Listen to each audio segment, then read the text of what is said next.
whole bunch of information with you. But when we started a couple of years ago, we went through a whole bunch of different things. I called it the COVID Olympics. See, I was speaking in Hong Kong, Tokyo, LA, and I wasn't really paying attention to the news. And I knew that it started in China, was coming over to Italy, and I was walking through the Los Angeles airport.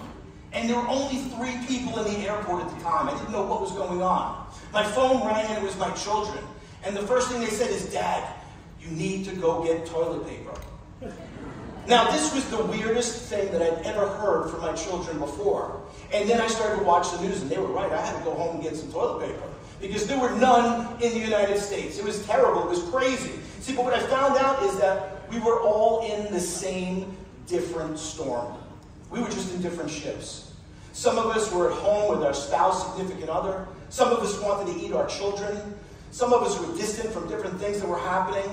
But the reality is that Charles Darwin said it's not the strongest or the smartest of the species that survives. It's the one that is most adaptable to change. And every single one of us has been through change. And most people don't like change. But the reality is, how many of you are using right now that cell phone, that telephone that looks like a brick? Does anybody remember those? You could knock somebody out with it. And now the phones are smaller. I remember when my kids got the first iPad Shuffle. And they gave me this little thing. It looked like a lighter. I sent it back. It wasn't big enough. I was used to the big boom box. It was too small. But we evolved and we changed. And now what we have to understand is that it's not a 24-hour news cycle. It's about a 3-second news cycle. And good enough is not good enough. You've got to stay ahead of the game. You've got to be able to get where you need to go. But the only way you can do is by changing. And it comes down to your attitude, your thoughts, and your vision. And we'll talk about that today. Some of you received a handout here. And the handout, I want you to kind of focus on a little bit because today I'm going to teach you a whole bunch of different lessons. But since each one of us has a different story, a different background, and I call it MFTP. And MFTP stands for Mother, Father, Teacher, Preacher. Those are the people who say children should be seen, not heard, don't speak until spoken to, rich people are thieves, all the stuff that you heard. That's not true. But it's based on our references. And our references, no matter where we grew up, are going to be different. And your references are going to determine your experience. So if you want to change your experience, if you want to change and enhance and get better, you've got to change your references and look around and be a little bit different. Well, today you need to make a commitment. And you know what a commitment is? A commitment is the thing that you said you would do long after the mood you set it in would leave you. So, you know, we all make a commitment. Maybe it's on January 1st that we're going to go on a diet, we're going to lose weight, we're going to exercise, we're going to get better, and on January 5th, we're shoving donuts in our mouth. Because we've lost that commitment. Motivation doesn't happen and stay with you. You've got to be self-motivated every day. It's like taking a shower. You need another one the next day. So we want to keep our motivation. We want to set our goals in small, incremental places. I always say, if you can improve 1% a day, in 365 days, you're going to be 365% better, won't you? Now, who would not give me every single dollar they have in their pockets right now, in their bank accounts, if I can give you a 365% return on your investment? Every single one of you would. Well, by being here right now, you're working on that investment.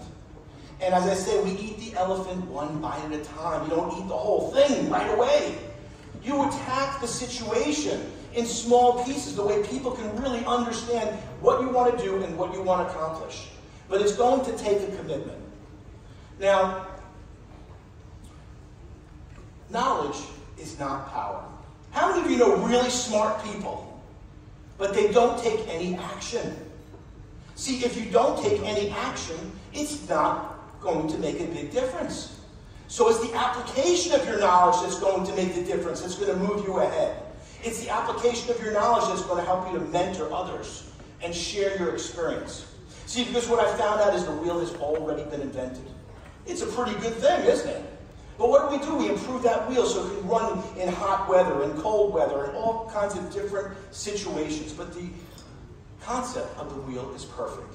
So sometimes we have things that we're doing in our jobs and all we have to do is improve it a little. We don't have to change everything about the way we're doing it, but we're going to have to take a good look at what's happening. And the key that I found out in over 30 years of working with Fortune 100 companies all branches of the armed forces of the United States, Olympic, NBA, and Super Bowl champions, is if they lack self-awareness, they will never get ahead.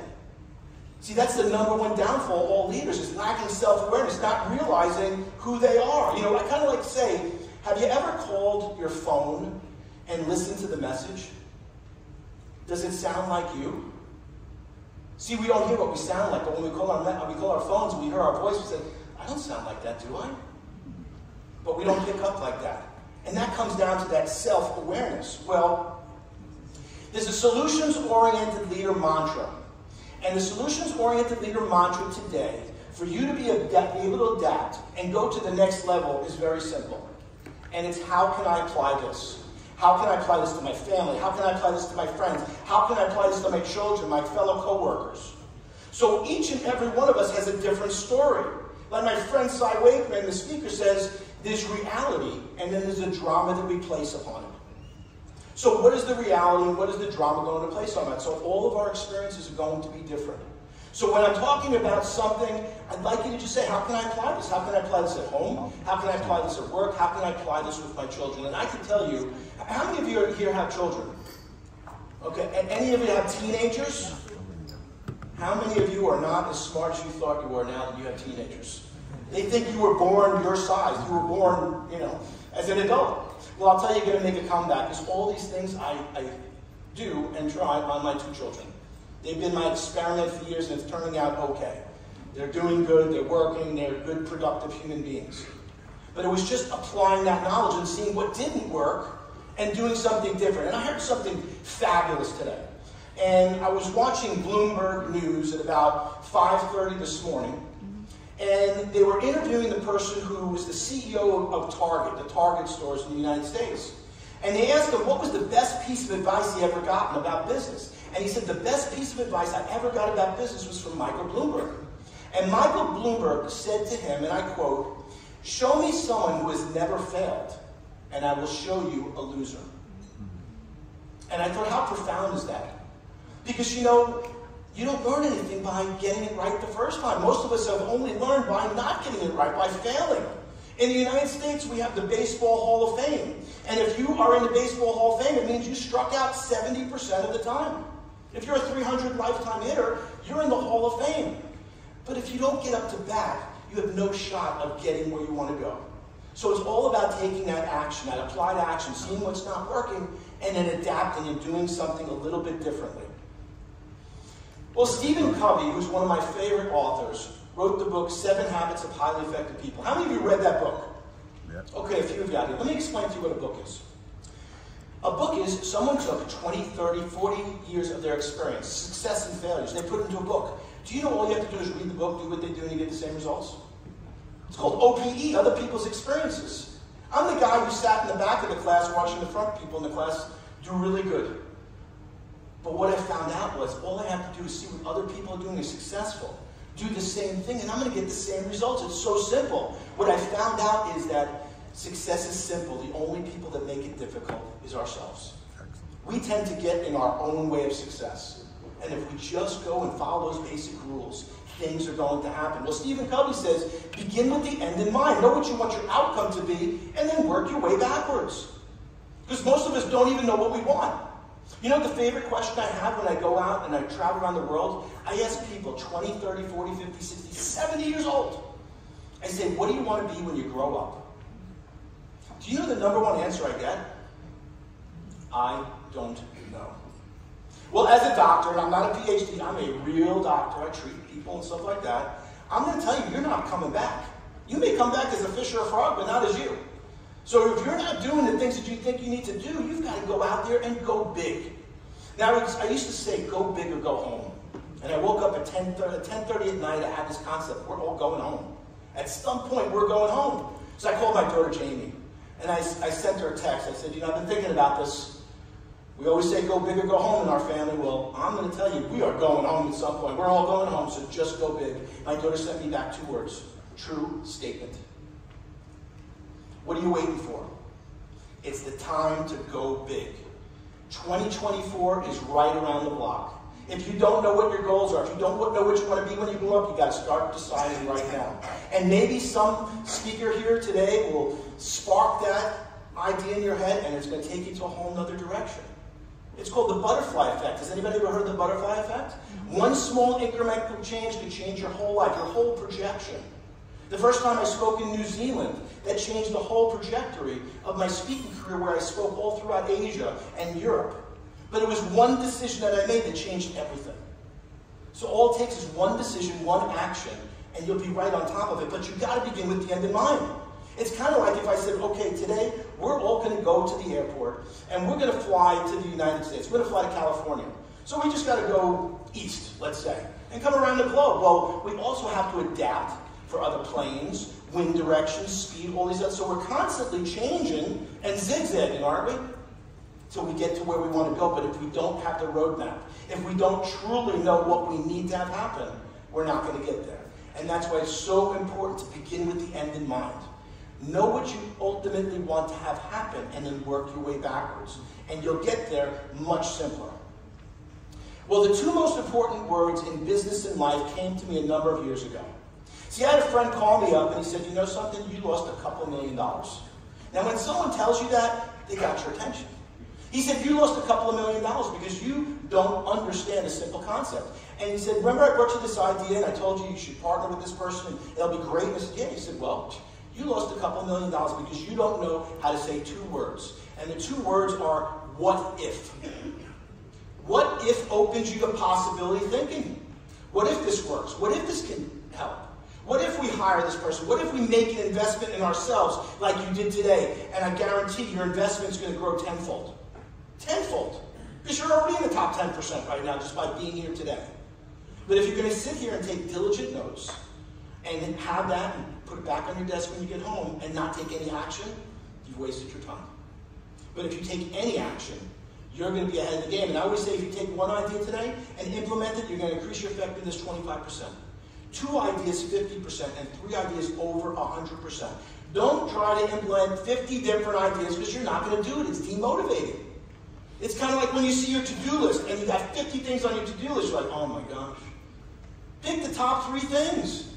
If you work on those top 3 things, you're ahead of everybody. But if you look at that whole thing, it is very demotivating. And nobody gets everything done. Believe me. Like my daughter will say, you don't know the backstory. You don't know what goes on behind the scenes. You know, it's funny because I was saying I could speak for 8 hours here today. Easy, because I did that 650 times. Why? Because I said, I want to travel around the world and speak. And my ex-wife said, who is going to hire you? Well, in 32 countries as of today, over 2,000 programs, and I was doing an Instagram Live right before in rehearsal, and you know who came on my Instagram Live to watch? My ex-wife, my kid's mom. How great was that? Oh my gosh, that's a comeback if you don't have one right away. So sometimes we got to be motivated by different things. I'm like this guy, George Costanza on Seinfeld, a popular show in the United States. I am Mr. Opposite. I see what everybody's doing, I do the other thing, because I figured if you were all so smart, you'd be getting it right. So sometimes you've got to go against the grain. But if you don't say, what if you don't open your mind to what the possibilities can happen, you're never going to get there. You're defeated before you even start. And I know that's not like any one of you in here because you wouldn't be here if you weren't complete winners. So I appreciate every one of you here today. Well, there's 3 steps for getting into the adaptability zone. And the first step is you've got to transform your thinking. You've got to think differently. The most successful people in the world, they think differently. They don't think like regular people. They're not thinking linear. They're thinking outside the box. They're asking themselves, what if? And the other thing is they don't listen to what I call SNIOP. And SNIOP stands for being susceptible to the negative influence of other people. See, most people, if they don't think they can do something, they don't think you can either. I can't tell you how many times people would say to me, why don't you just stick and go back into practice? Why are you doing all this to yourself? You could do so much better. You could make a lot more money. Well, you know what? Maybe, but I can help a lot more people when I'm doing what I'm doing right now. And each and every one of you has a purpose. But if you don't begin with the end in mind, and if you don't really internalize yourself, you're not going to understand what your highest purpose is. So you've got to transform your thinking. Second, you've got to optimize your assets. Now, your assets are all the information that you have, all the technology in your brain. It's every single person in this room. So when our great MCs, Marcus and Jessica, say, you know what, everybody network, meet each other. Do you know why? Because each and every person in this room could be a possible asset. You know, I say that I want to be that guy. Now, my kids say, Dad, don't be that guy. No, I want to be that guy. And I would like you all to be that guy or gal. And that guy or gal is the person who's top of mind. The person that people think of all the time, the conduit for information. So if someone comes to me and they ask me for advice, if I don't know the advice that they need, I will call 5 of my friends. I will access my assets. Because I get friends all over the world. And I will call them up and I'll say, I need your help. See, you know, if you say to somebody, I need your help, you know the first thing they say is, sure. 98% of people say sure. One person may say it depends, and one person says no, and I'm not going to deal with that person in my life anyhow. But I'm going to access that information so I can serve my clients in the highest way possible, even if I don't have that information. So now, when my friend Jonathan Lowe, who lives here in Malaysia, he calls up, he says, I'm coming to Miami. He said, call Rick Goodman. I get to take him all around. And then when I come to Malaysia, he takes me over to Madam Kwan's. So I get to try some of the great food here. But that's accessing your assets. So make sure today that you make those connections. You're not just here to hear great speakers and learn information. You're here to make connections and build lifelong relationships that are going to benefit you 20, 30 years from now. Most of my friends are from kindergarten and 6th grade. Most of them in business with me. I keep long-term relationships. Because a lot of the things that you're going to do are going to be based on the people you surround yourselves with and the attitude that you have. Well, the last is you've got to accelerate your connectivity. You've got to accelerate the speed at which you connect with others, and you have to accelerate the speed at which you're doing business. Because people are running a race right now. And first in, first out is how I say it. The first person in to get that information, to help that person, is the first person to succeed. So you've got to be quick. You can't sit on things. You've got to take action. And here's the thing. If it doesn't work, you just figured out what didn't work. Don't keep sitting on it. You know, it's like saying, I don't like liver. The food liver, I don't like liver. Now, if I eat liver 1,000 times, I'm doing it harder, I'm doing more, you think I'm suddenly going to like it? No, it's liver. So sometimes we have to look at things and say, no, we got to pivot. We got to change things a little bit. Well, there's also 3 steps to creating a solutions-oriented leader culture. And I came up with the book, The Solutions-Oriented Leader, for one reason. Because I was having problems with my team. And I thought it was them. And I went through 200 front desk receptionists my first 2 years in business. See, because my MFTP was just like my father. And when someone came to my office and said, if you ever speak to me like this again, I'm out of here, and I closed the door. Now, I always say I swear on my kid's life, I don't know what she was talking about. But I'm sure she was right, because you don't lose that many people. So the first thing I did was I studied the most successful doctors who kept their staffs for 20 and 30 years. And then their staffs would will their children to work for the doctor when they were done and retired. And now I keep my staff for 10, 15, 20 years.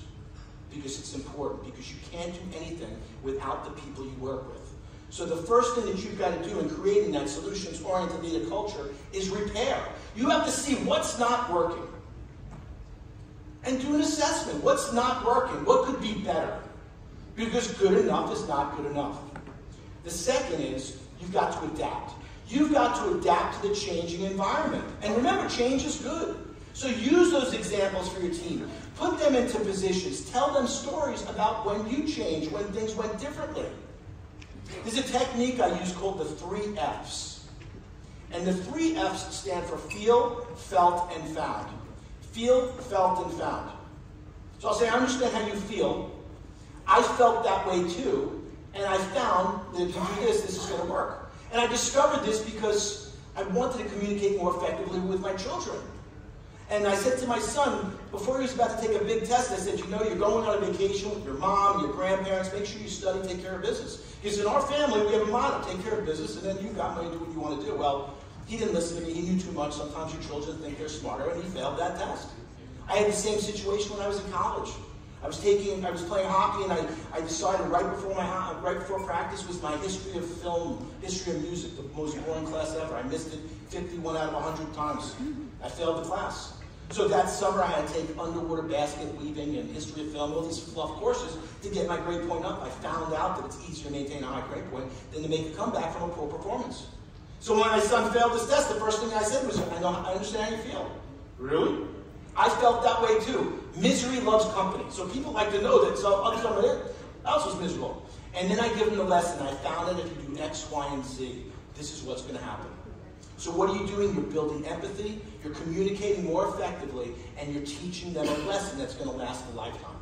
And that's how you start to adapt, by using the 3 F's. And the last is perform. Ultimately, you've got to perform. You've got to step it up to that next level because we only get paid for solving problems. I always say there's 4 things that everybody wants. They want pain relief. Get me out of pain. I need to be fixed this. They want benefits. How am I going to benefit this? They want solutions and they want results. That's it. If you give them those 4 things, you will get everything. You'll get everything. But that's all they want. 4 things. So how do we give them those 4 things? First, we've got to take a look and repair what's not working.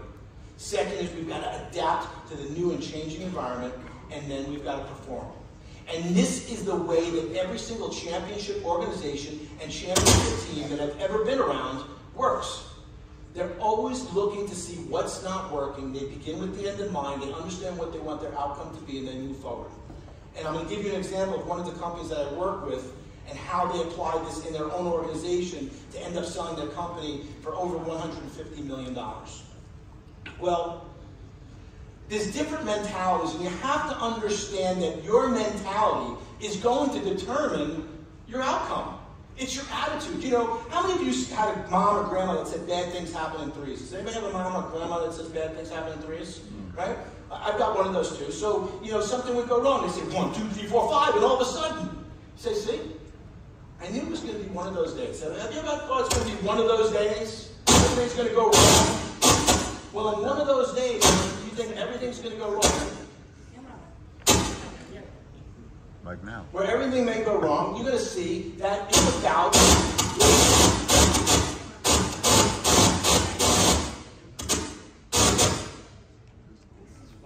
Okay, here we go.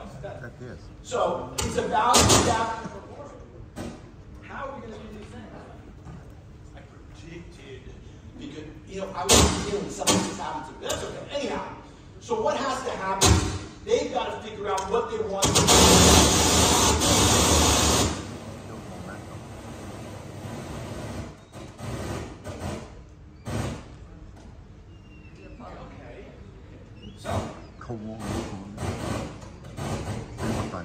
How many people had a challenge and you had to overcome that challenge, right?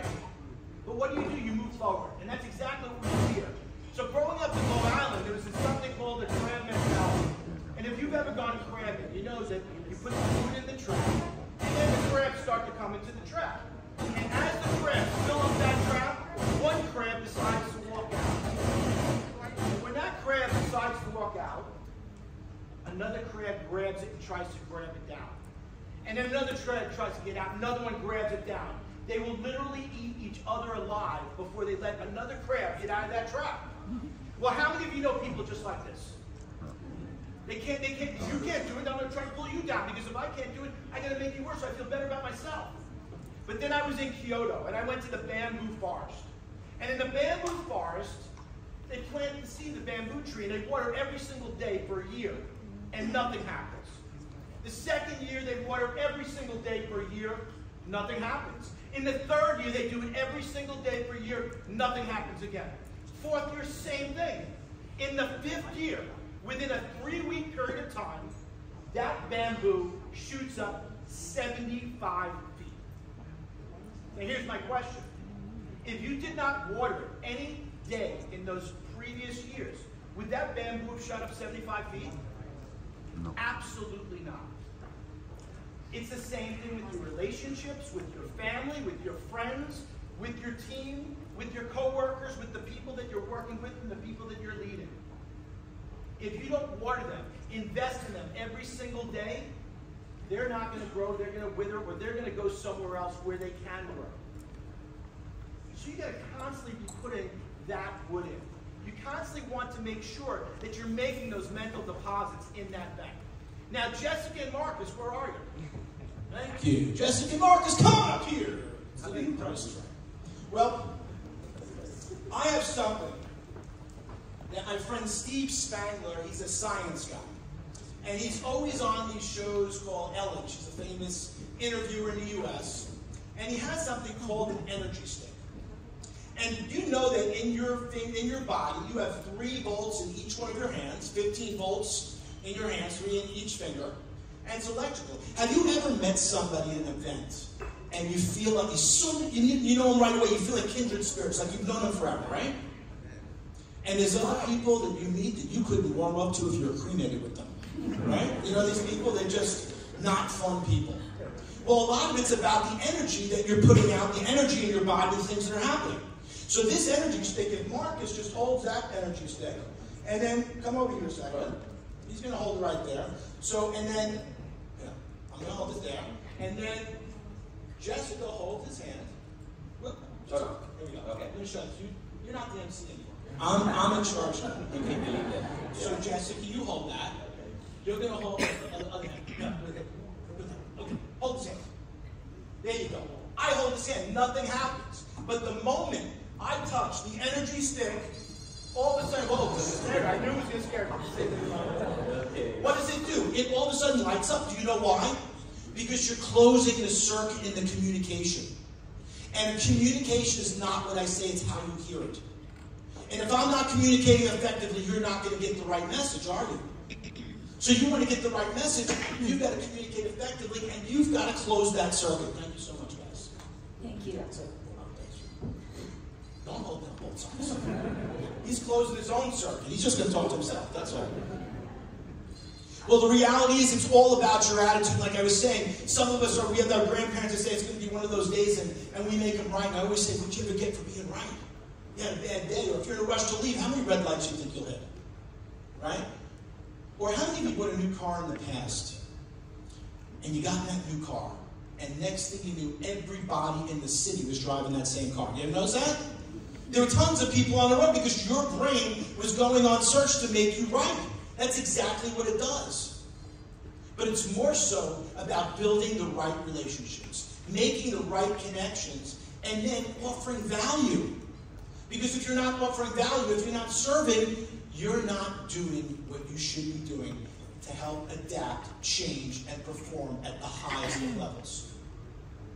Well, did you know that there's 913 words in the dictionary that end in ship? 913. Can you believe I spent all this time doing research on this? I must have no life, right? 913. What do you think the #1 most important word that ends in ship is? Companionship. Relationships. I knew we had such a smart audience here, right? You didn't get to where you are by not being superly intelligent. Well, it's all about relationships. It's all about how we conduct those relationships. It's all about how we honor those relationships. But here's the thing.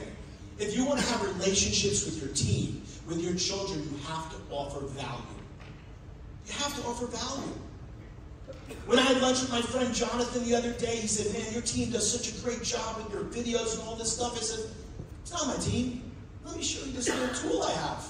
And I showed him the little tool. He said, this is the best thing I've ever seen. This is going to save me hours and hours on time. I said, thanks. I can't make a phone call. I can't have a lunch without adding value. What if you did that with every communication? Every time you touch somebody on your team, you added value. Do you think your retention numbers would go up? Do you think your productivity would increase? Do you think you'd create a happier work environment? And all the answers are yes. See, these people need that. How many of you are friends with someone on Facebook or social media that you never spoke to in high school? Anybody have that happen, right? Or people are watching all your stuff. Do you know why? Because people want the connection. They want that connection with each and every one of us. It's like the food that you eat, the air you breathe, and the water you drink. Because all people want are 3 things. Love, appreciation, and respect. That's all they want. Love, appreciation, respect. You give them those 3 things, you're going to get everything. They'll give you everything. But if you don't give them love, appreciation, respect, you're going to get nothing back from them. See, this is what I found out. I used to say, when I went through those 200 people, that they worked for me. or they worked under me. Now when I see leaders and they say, yeah, these people work under me, I start looking under the table to see where the people are.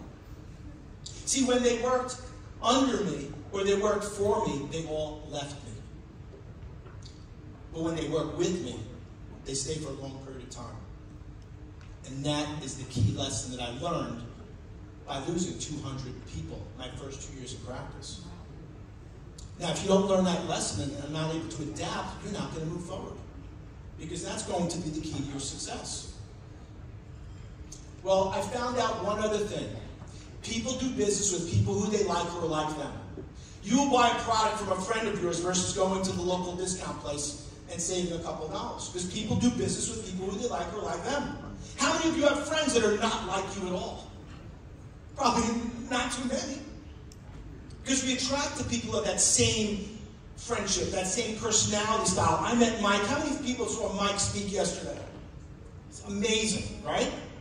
First seconds we knew each other, we had this kindred spirit. We knew we liked each other, we were bonding, we were going to get along and stuff like that. And I said to him, don't worry, we're going to run cross paths for a long period of time. Long period of time. Because it's about adding value. What's happening every single day in this conference is values being added. So if you could take the example from Corporate World Intelligence and their amazing staff, could you give them a round of applause? They're an unbelievable job, right?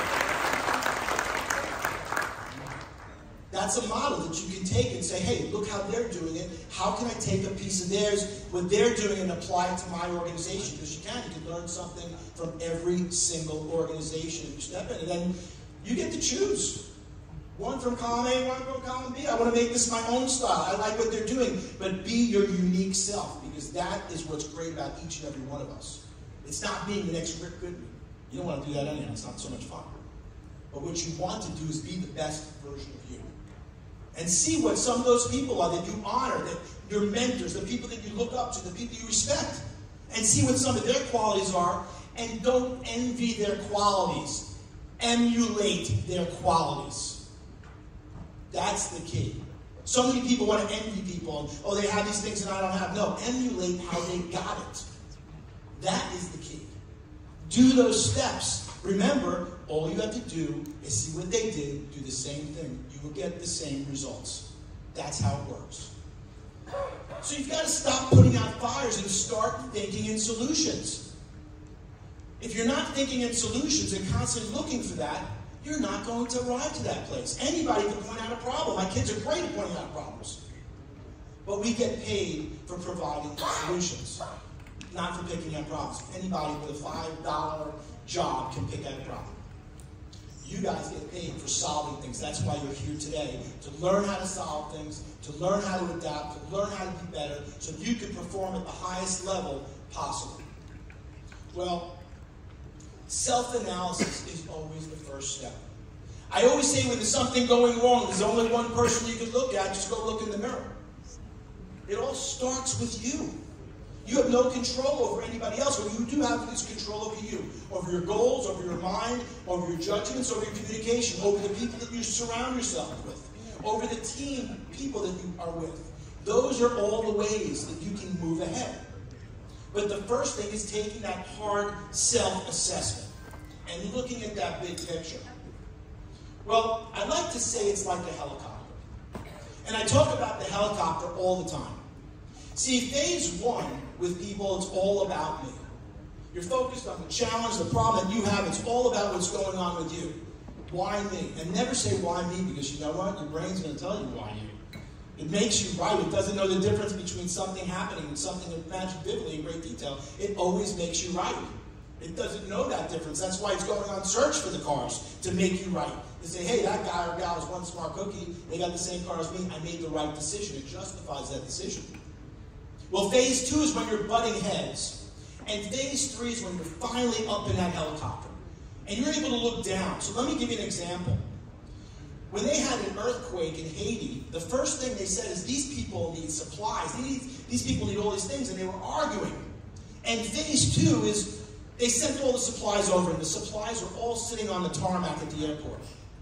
And then President Obama sent in the Marines up in helicopters. And they were able to look down and see the distribution points so they could get the supplies to the people that needed them the most. When you as a leader can get up in that helicopter and start looking down at your whole situation, looking down at what's going on in your organization as opposed to being in it, you will be able to solve problems every single day. There's a book called The E-Myth. And the E-Myth is the entrepreneurial myth. And what it says is most people work in the business. And when you're working in the business, that's the minutia. That's the everyday activities. I call them the $5 activities. The E-Myth says you want to work on the business. So by working on the business, that's your meetings, your goals, your long-range planning. It's your strategies, it's your mentoring programs, your marketing. That's working on the business. That's building your brand. When you're doing that, then you're doing the $100 an hour activities that every single person in this room was meant to do. There are people that can do the $5 activities. But if you're sitting here, you're at a higher level, and you have to think at a higher level, which means you've got to get up in a helicopter, start to look at what the distribution points are, and get the information to the people that need it the most. Whatever it may be. Whether it's an additional training program, whether it's bringing someone in to do a seminar or a webinar to build their skills. Because here's the best part about working and building your team and working on the business. Do you know who looks the best when you're working on the business and your team's working on the business? You look the best. As a leader, you look the best. See, how many of you seen a horse race? Anybody seen a horse race on TV in the past? See, they have on the horses wear something called blinders. Do you know why they wear blinders? They wear blinders so they can keep focused on the finish line. That's why they wear the blinders. Well, do you know what the job of every leader in an organization is? Your job is to put the blinders on your team members so you keep them focused on the goals. Focused on the goals and objectives. As they're getting distracted, as things happen. Glitches happen all the time. But it's not what happens to you, it's what you do with it that makes the big difference. And that's what you got to stay focused on. And if you begin with the end in mind, and you know what your goal is, and you know what your purpose is, and you've got your roadmap, your strategic planning, you will hit that goal every single time. You know what I'd like you to do today? I'd like you to develop what I call a victory book. Now my victory book, I've had my victory book for over 35 years. And all it is a little spiral-bound notebook, and on the outside it says victory. And on the inside, I write down every single thing that I've ever accomplished. Everything. Every job I've had, everything that I've accomplished that I didn't think I was going to be able to do. Because we've all been in that place before, haven't we? Where we didn't think we could achieve certain things, or there was doubt, or people told us we couldn't do things. And if you buy into their belief systems, you never achieve those goals. Well, every time that you have to make a change, you go back to that victory book. It may have been you didn't think you were going to pass a class when you were younger. Maybe a teacher was going to fail you. Whatever it was. Maybe it was a job that you didn't think you were going to be able to attain, and now you're doing it today. But when I go back to that victory book, that's my book of references. And I can go back and say, you know what, I felt like that back then. I'm feeling like that now, but I was able to do it back then. I'm going to be able to do it again. That gives you your motivation. You know why? Some of you have forgotten all the struggles, all the things that you had to do in order to get to the place where you needed to get to. We forget, because life happens, and you've been through so many things, and you've forgotten all these different things. But when you use those lessons, you use those victories, it's going to propel you to other victories. Because it's all about your faith, confidence, and belief in yourself. Because if you don't have that faith, confidence, and belief in yourself first, you'll never be able to build that in others. That's why we're all here today. We're all working on ourselves. The moment you stop working on yourself, you stop growing, you stop learning, that's when you start to fail. That's when you stop watering that bamboo tree. That's when things stop to work. Well, before I get into my example, my case study and transformation, I'd like to see if anybody has any questions out here about the process. Going once, going twice. Creating that vision. Each one of you has to start with your vision. Once you start with your vision, then you have to communicate your vision to the rest of the team. Once you communicate the vision to the rest of the team, then you have to give them the tools and assist them and give them everything they need in order to accomplish that vision. And once you've accomplished that vision, you've hit your goal, and everybody wins. But it all starts with you. It all starts with the person in the mirror, and it starts with your vision, your goal, and your thoughts. But you have to know what they are. You have the beginning with the end in mind. And understand that there's no such thing as an unrealistic goal. Only unrealistic time frames. Yes? We have a microphone for her. I'm coming down. Yes. Please raise your hand. Okay, just right here. Yeah, thank you, Dr. Rick. Thank you. It's a very insightful speech. I heard about your sharing just now in terms of feel, felt, and forward. And I think it's a very good strategy in terms of expressing empathy towards others, because most of us tend to relate to our experience, and that actually stops others from, sharing what and help them to resolve problems. Mm-hmm. Yeah. What we find is that so many of us have had similar experiences, haven't we? And until we talk about them, we don't know. I talk about my failures. You know why I talk about my failures? Because that's where the seeds of success come from. And like Michael Bloomberg said, if you haven't failed, you're probably a loser. So I will continue to fail, but I'll always fail forward. So feel, felt, and found is a great way to build that empathy, teach a lesson, and get that person focused while keeping blinders on them and letting them know that they haven't been picked on, that this happens to a lot of people. Thank you so much for that question. Appreciate it. Anybody else? Okay. You got anybody else? Question? All right. So let's move into Neutrona. Well, I got a call a number of years ago from a company, and they said to me, we'd like you to work with these people that are having some challenges in communication. You need to do an active listening program for them. And I said, great, how many people do you have? And they said, 3 people. I said, are you kidding me? I said, do you know what I charge? I said, yeah, we know what you charge. I said, well, I charge a lot of money, and I'm not going to charge any more. So send everybody that you can send. So they sent 6 people. And there was a company called Neutrona Networks. They owned all the underground cable that brought the internet to Latin America and into China and into France and all over. So they had the cables, but they were neutral on net anywhere. So they were like Switzerland. Everybody got the same deal, so they were just assisting and helping and adding value. Well, I got in this meeting and I recognized one way control couldn't work. So what I did was I started to look what we needed to do. And we came up with one thing called symbolic focus, because everybody needs a focus. They need a symbol, something they can achieve to win the championship. So we came up with a newsletter. And the owner said to me, why a newsletter? I said, because people like to see themselves in print. They like to see themselves on TV. So if we do a newsletter and we involve everybody and we talk about our achievements and we put them out, it's going to evolve. And next thing you know, our clients are going to see that we're personal, that we're people, they can deal with us. Well, what happened was they said it's going to be a refrigerator score. They said, what's that? I said, have you ever gone bowling or your kids get a great test and stuff and you put it on the refrigerator, or a picture, you put it on the refrigerator? I said, that's what's going to happen. They didn't believe me. I said, you got to do it. Well, they did the newsletter, their symbolic focus, and they threw a newsletter party. They sent me this information. And then I was doing a program for a French company called Bollard Logistics. And I got a picture from the vice president of the company. And on his refrigerator was the Neutrona connection. Because people like to be acknowledged. They want love, appreciation, respect. The symbolic focus did it. And the end of the story is that Neutrona Networks, after ending the adaptability zone, they were sold in the middle of the pandemic to Trans-Telco for over $150 million. All because they learned to do 3 things: repair, adapt, and perform. They transform their thinking, they optimize their assets, and they accelerate their connectivity, like each and every one of you will do this week after getting all this great information. I want to thank you for having me here. Thank you for being lifelong learners. Appreciate you guys. Have a great conference.